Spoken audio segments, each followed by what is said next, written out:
I'm always humbled and grateful when my Heavenly Father communicates with me through His inspiration.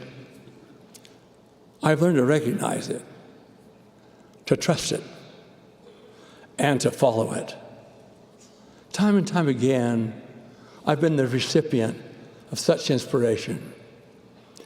One rather dramatic experience took place in August of 1987 during the dedication of the Frankfurt Germany temple.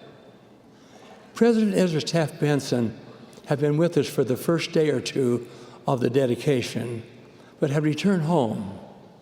So it became my opportunity to conduct the remaining sessions. On Saturday, we had a session for our Dutch members who were in the Frankfurt Temple District. I was well acquainted with one of our outstanding leaders from the Netherlands, Brother Peter Mourik. Just prior to the session, I had the distinct impression that Brother Mourik should be called upon to speak to his fellow Dutch members during the session, and that, in fact, he should be the first speaker. Not having seen him in the temple that morning, I passed a note to Elder Carlos E. Acey, our area president, asking whether Peter Mourik was in attendance at the session. Just prior to standing up to begin the session, I received a note back from Elder Acey indicating that Brother Mourik was actually not in attendance, that he was involved elsewhere, that he was planning to attend the dedicatory session in the temple the following day with the servicemen stakes. As I stood at the pulpit to welcome the people and to outline the program, I received unmistakable inspiration once again that I was to announce Peter Mourik as the first speaker.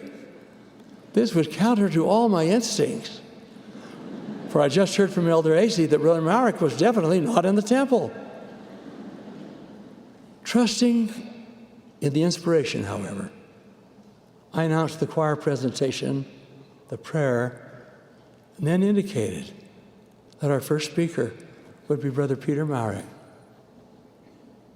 As I returned to my seat, I glanced toward Elder Acey.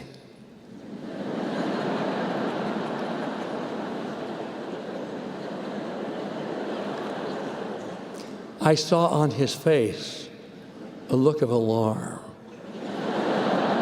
He later told me that when I had announced Brother Mourik as the first speaker, he couldn't believe his ears.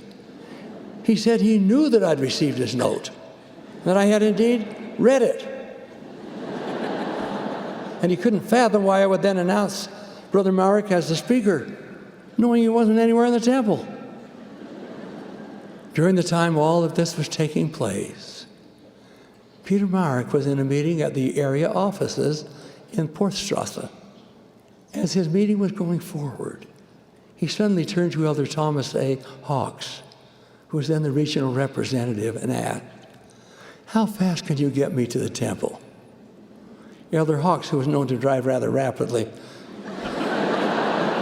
in his small sports car, answered, "I can have you there in 10 minutes. "Well, why do you need to go to the temple?"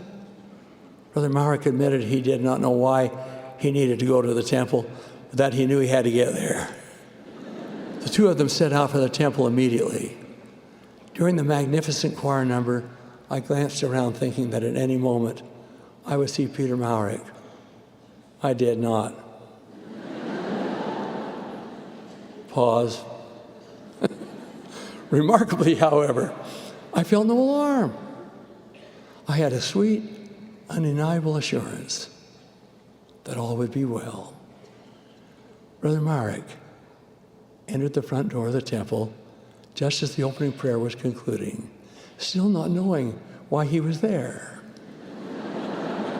As he hurried down the hall, he saw my image on the monitor and heard me announce, "We will now hear from Brother Peter Mourik." To the astonishment of Elder Acey, Peter Mourik immediately walked into the room and took his place at the podium. Following the session, Brother Mourik and I discussed that which had taken place prior to his opportunity to speak.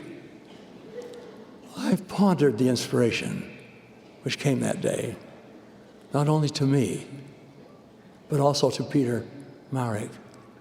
That remarkable experience has provided an undeniable witness to me of the importance of being worthy to receive such inspiration and then trusting it and following it when it comes.